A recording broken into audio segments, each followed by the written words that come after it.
another episode of Wrestling with Bros. This is Big Baby Ben.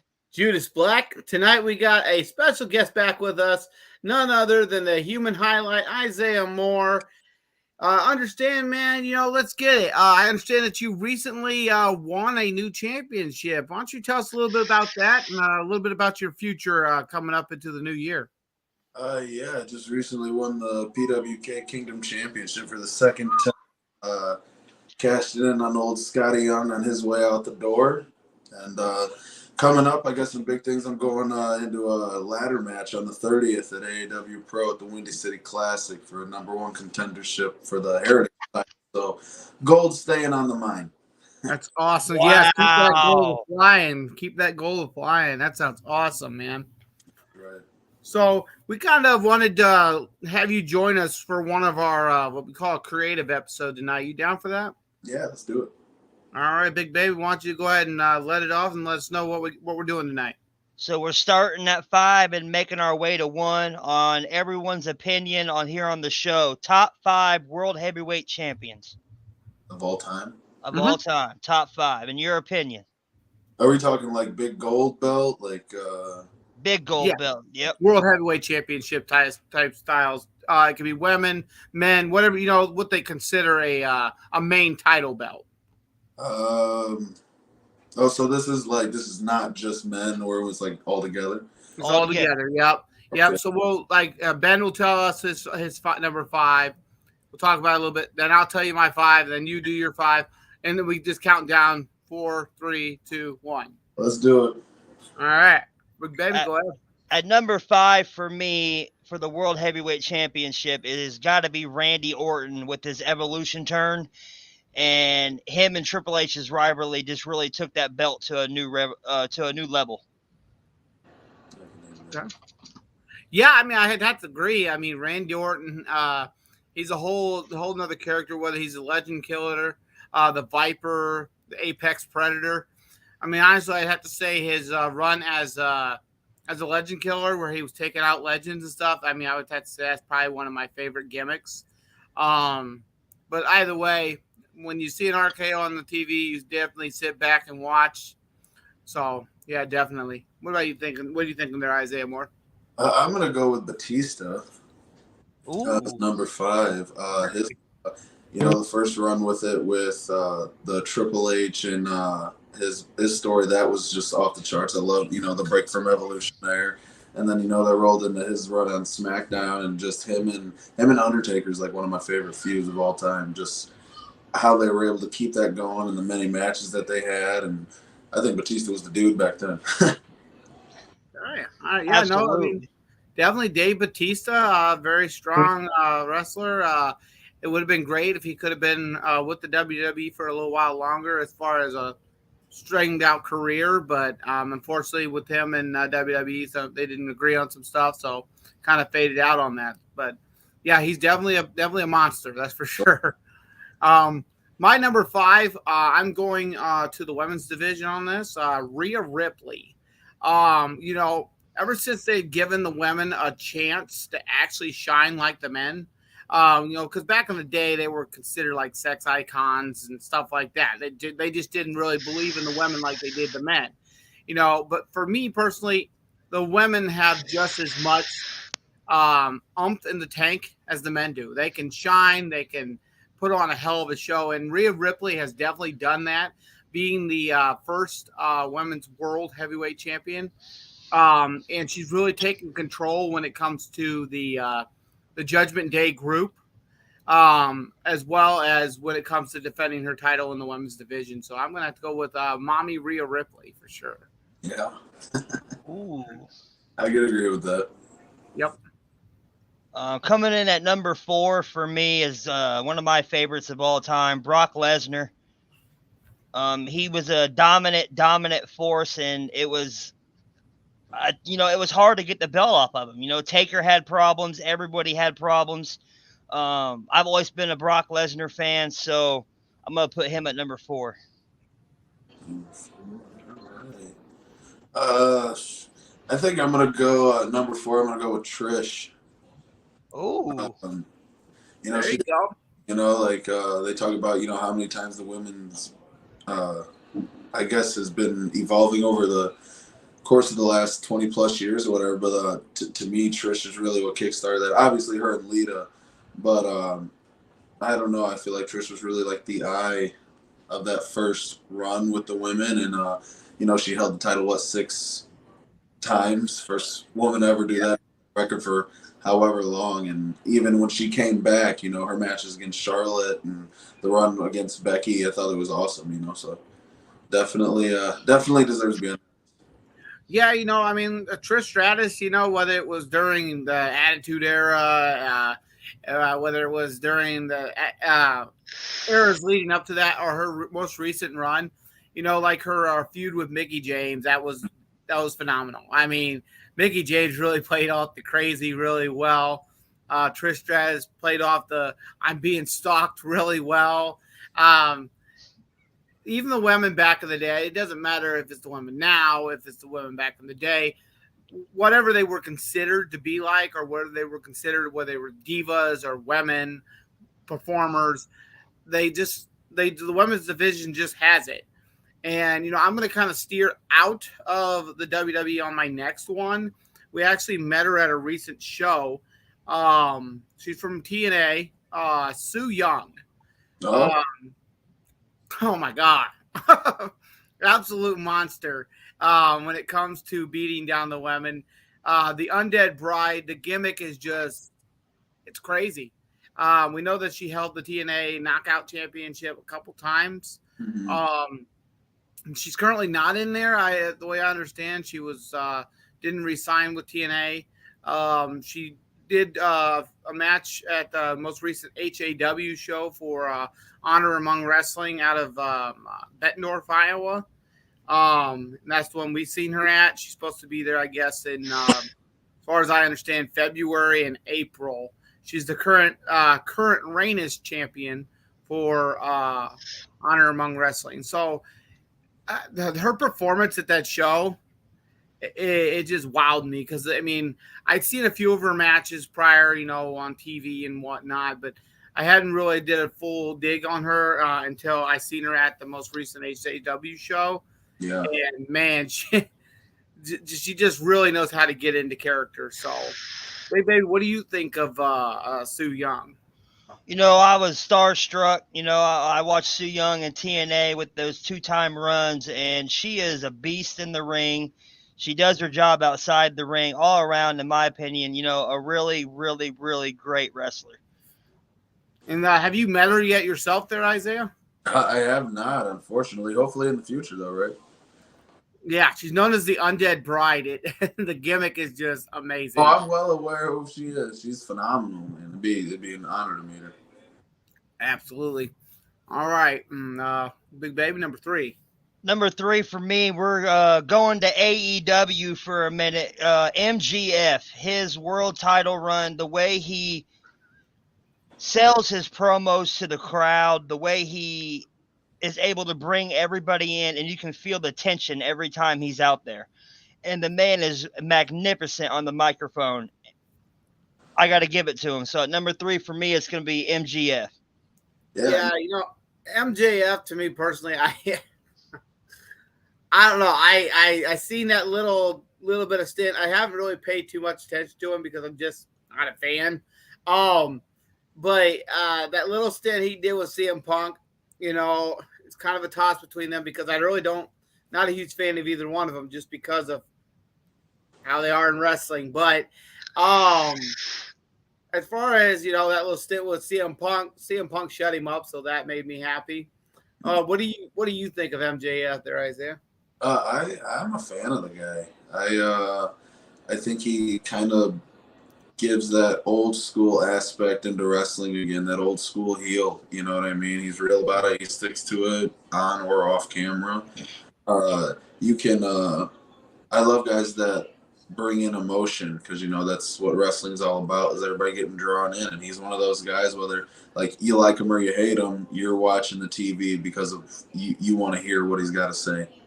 You know what I mean? So I'm a fan of the guy. What's your number 3? My number 3 now is going to be Randy Orton. I had to put him higher up on the list. Okay. But his first run with Evolution, that was awesome. I'm not too keen on babyface Randy Orton then, but even still, that run and then his matches against like Mark Henry and Christian during that time were just phenomenal, off the charts. So he really had a good run with the world title. Absolutely, absolutely. My number 3 is going to have to be none other than Triple H, Hunter Hearst Helmsley. A huge fan of the man. Whether you go back to when he was Hunter Hearst Helmsley, whether he was part of Evolution, whether he was part of the game, DX, it didn't matter what gimmick he did. The man just knew how to sell that character and play it really well. If I had to really say my favorite time era for him, would have definitely been DX. I just loved with him and mainly the Shawn Michaels Triple H DX, where they're always pulling the pranks on the McMahon family, and but he held that gold and he held it well, and he knew just what to do, especially when Ric Flair was by his side, how to hold on to that belt for a long period of time. So Triple H for me on number 3. Hell yeah, I can agree with that. Triple H is one of the GOATs. Yep, all time, all time. So we move into that number 2 section, and I got Edge. Edge's obsession over the world title was insanely crazy, and the matches that he put on with Cena, Taker, Kane, I mean, he fought everybody and defended that world title week after week, pay-per-view after pay-per-view, and always found his way to get his hands on it. Yes, that's absolutely true. Absolutely. Yeah, I was a kid when he stole the title from The Undertaker. I hated him, man. I was so mad. He killed The Undertaker, and they took him out. They carried him out with the Druids. Oh, man, I was so hurt. Yeah, no, Edge was definitely, he's an amazing person. As far as his character goes, outside the ring, the rated R superstar is what he's always mainly been known as. His real name, obviously, Adam Copeland. My favorite move of his, and that's one that I'm kind of going to be instilling into my own arsenal, is a spear. I absolutely love the spear. It's just, it's so easy, but yet it's got so much impact if you hit it just right. So, his runs holding on to the world title the many times that he did. One of my favorite ones was the time frame between him and John Cena. They've had some amazing rivalries during their time with WWE. One of my favorites was when Edge threw John Cena's title into the harbor and come back with the spinner rated R belt. So I would definitely have to say Edge is definitely a good one. What's your number 2 there, Isaiah? Number 2 is kind of a toss-up between I want to say Cena and Triple H, but if I have to pick one for the number 2 slot, I'm going to go with Cena.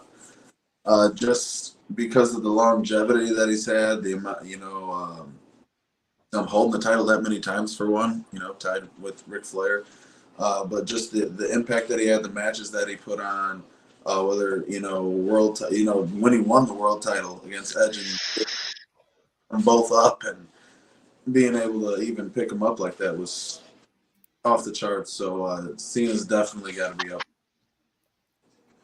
Okay. Definitely, and speaking of Cena, it was kind of hard for me for my last 2 to kind of place them. But speaking of Cena, my number 2 slot, John Cena. I was going to go with that as well. John Cena, 16-time champion, well-deserving of being number 17 to pass up Ric Flair. Whether it's his work inside the ring, his work with the fans inside the ring, outside the ring, Make-A-Wish. The man, he had his short little period at the beginning where he was, he came in with the trunks and he didn't have much of a gimmick there. It was just kind of him starting out, like everybody does. And then he went to Doctor of Thugonomics, which was literally the only time in his career where the man went heel. And it didn't work. Nobody liked it. Nobody believed it.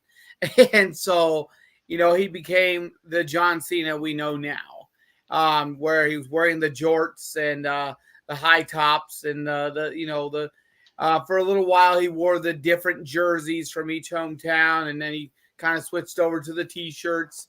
But regardless, he's always stayed true to himself. Whatever character he's playing, he's always been about hustle, loyalty, and respect. And so for me, John Cena, number 2. I'm a super fan of him, and I always will be. So, hell yeah! All right, big baby. So we got a surprise question of the night before we get down to number 1. What is your favorite storyline in wrestling of all time? Undertaker and Kane. Okay. All the way. That to me, that was like, there was no title, there was nothing, but you were invested because holy shit, the Undertaker had a brother. So, Undertaker and Kane, man, those guys, they captivated audiences. I mean, the minute Undertaker's music hits, the whole crowd goes wild. Flashlights come on, the fog starts rolling. That just really gets you going. Like you're excited to see this man and all. I remember being at a show one time for the WWE, and I was mid balcony, like on the lower level. So I was quite a ways away. And when he came out, his flames were going up, and I could feel the flames from that far away. It was just awe-striking for me to be like, wow, this is holy crap. But I was like, I think it was like 18 or something like that time. But it was amazing. I mean, I'm a 35-year-old man. I still go to shows and I get excited over stuff when it comes to wrestling. And that's the reason why I know I belong in the ring, because it's something I enjoy doing, watching, being a part of, just all the way around. So yeah, Undertaker and Kane, that's definitely a good storyline. If I go with a storyline, more recently, I would have to say the Bloodline storyline. They have made that storyline a great storyline. I mean, the Roman Reigns, like they say, will go down as one of the greatest storytellers of all time, just because of the Bloodline storyline. They've added tons of twists, turns. The only thing that is a little frustrating for me as far as it goes with Roman Reigns, is the fact that he's not able to be there more. And I get it. He signed a contract. He signed a part-time contract. It's the deal. That's what it is. But a lot of people also said it has potentially somewhat to do with his leukemia, and it caused more damage to his body than what was led to believe. I think you got to being the reason why he's wrestling part-time. Do what now? I would think of it more of an attraction aspect. I mean, it's kind of similar to how they did it with Brock Lesnar. If he's there every single week, it becomes less special. Like, with Roman and the Bloodline, they're able to tell that story. He's able to go away for however long, and then if they mess up when he comes in, then everybody knows it's a big deal. You know what I mean? Makes sense. Makes complete sense. Absolutely. Because if the big high tribal chief is always there, then the storyline's going to go stale a lot quicker. But if he comes in every 2 weeks or once a month or something like that, he's like, Des Moines, Iowa, acknowledge me. The boss is here. We're in trouble. Right. What's he got to say? I understand. I get you there. Right there. Yeah, that makes sense. It's like if mom and dad are always home, the kids can't get away with stuff, right? That's very true. Very true. Big baby, what's your favorite storyline of all time? My favorite storyline of all time is the Authority storyline. Such a large, powerful group. You got Hunter, you got Stephanie, you got Big Show, you got Mark Henry, you got I believe it was Jamie Noble and a couple other people, Seth Rollins, Corporate Kane. It was just a great Big thing. Show was involved in all that. Big Show was involved in all that. John But Cena, he turned on the other team when it was a Team Authority versus John Cena's team, and he ended up turning on John Cena's team and joining the Authority. I remember that, knocking him out because they guaranteed him he wouldn't lose his job, he'd have money and this and that. And I remember all that. It was an amazing storyline. Dolph Ziggler's part in it was great. Then, Bret the Hitman Hart came back.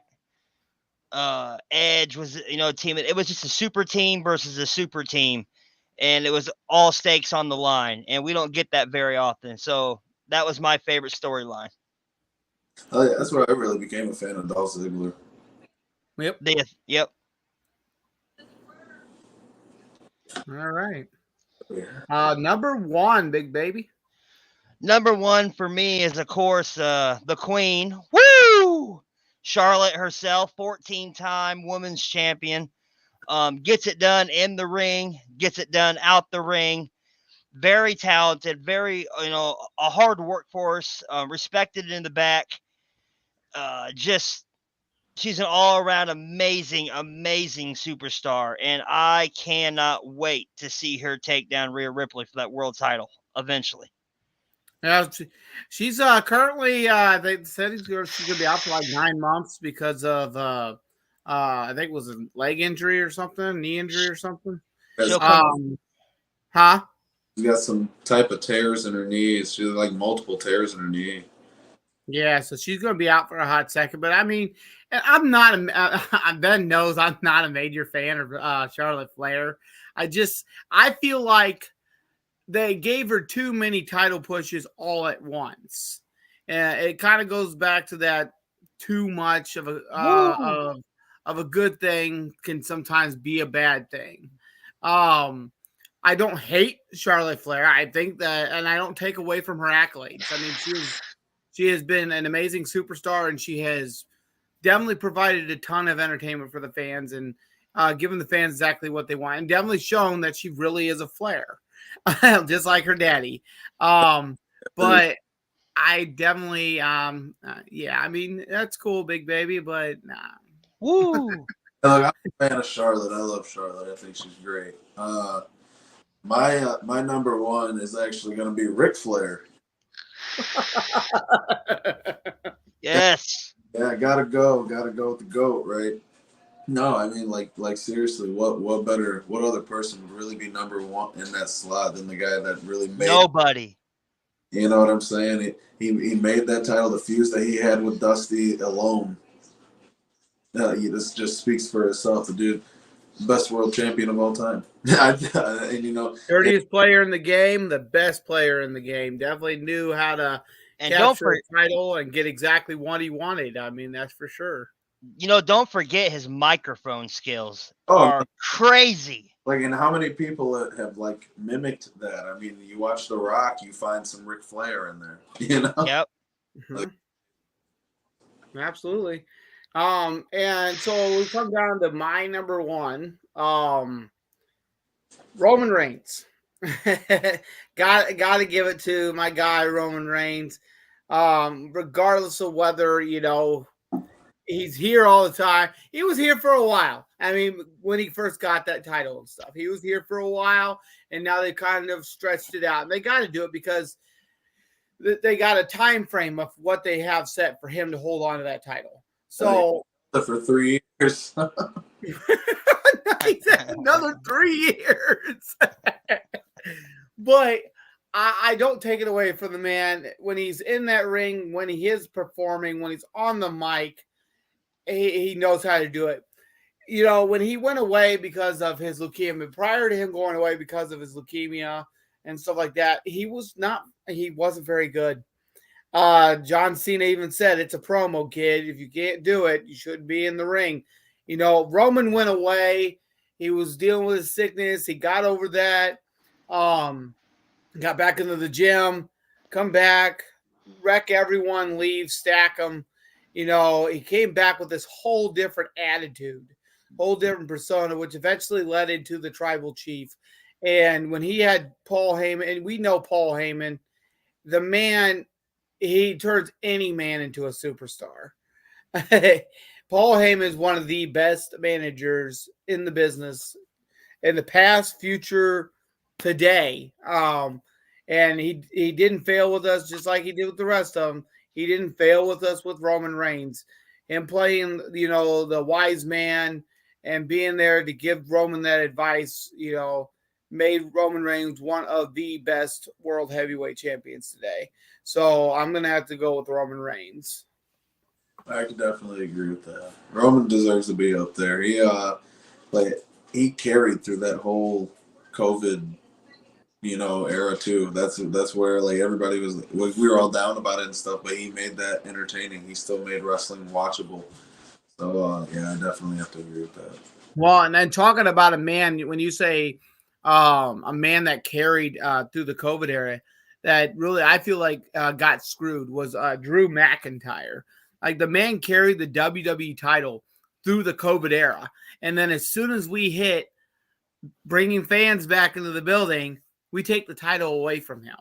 Like I just didn't agree with that. I felt that Drew did a great job during the COVID era, and I felt that he should have been able to hold on to that WWE title a bit longer itself, coming into the with the fans coming back, and he should have been able to have it for a little while after that before taking it away from him. So a fan commented and said mine was Edge with Lita against Matt. Storylines, yep, that's a great storyline. Yeah. That was real. Dude. It was very real. Yes, absolutely. All right, so Big Baby, honorable mentions today. Definitely go out to Isaiah Moore, man. I watch your stuff online all the time, man, and it's just amazing to watch. You're a phenomenal superstar already. The stars and anything that you want is just right there in front of you. You just grab it and you go with it. And I say keep pushing for it, man, because, the sky's the limit for you. So keep on going. Thank you. That really means a lot to me. Big Baby. My honorable mention also goes out to the Human Highlight for coming back on a second time. Check this guy out. Go to his Instagram. Go every YouTube, type him in. You're going to find him. It's crazy. This guy does crazy stuff in the ring that you wouldn't believe what he's doing. An insane athlete. Very, very awesome person to talk to also. It's always great having you on the show, man. I can't wait. Maybe a part 3 one day. That would be awesome. Hell yeah, man. This is one of my favorite podcasts. I love you guys. You guys are awesome. Absolutely. And we love having wrestlers come on, not just to talk about just, the first episode, whenever we bring people on, we try to get to know them, give them time to talk about themselves and stuff. But we also like to bring, people on to do these creative episodes with us because it gives a chance for people to see the perspective of other superstars on how they feel about the titles and stuff like that. So, like I said, we really appreciate you. And we thank you for coming on with us again tonight. For just, even though it was only for a half hour, hey, we still had a nice little chat. Hey, man, I love having conversation and I love talking wrestling. So anytime, guys, seriously, thank you. Absolutely. So what's that? I just have one more question real quick, if you don't mind. Yeah. What's the atmosphere like at AEW?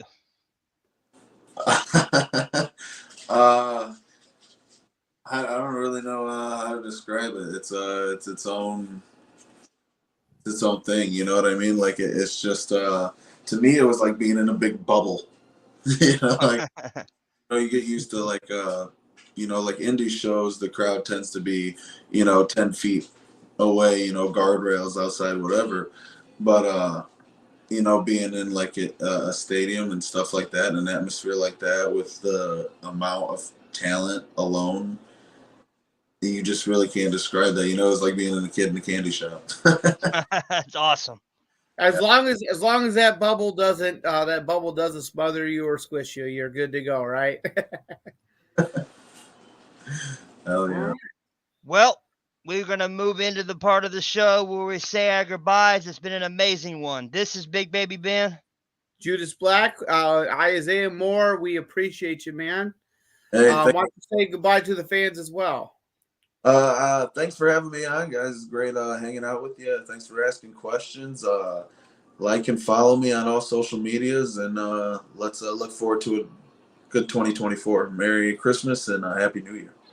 Yeah, Merry Christmas, Happy New Year. You heard it from Isaiah Moore, and this has been another amazing episode of Wrestling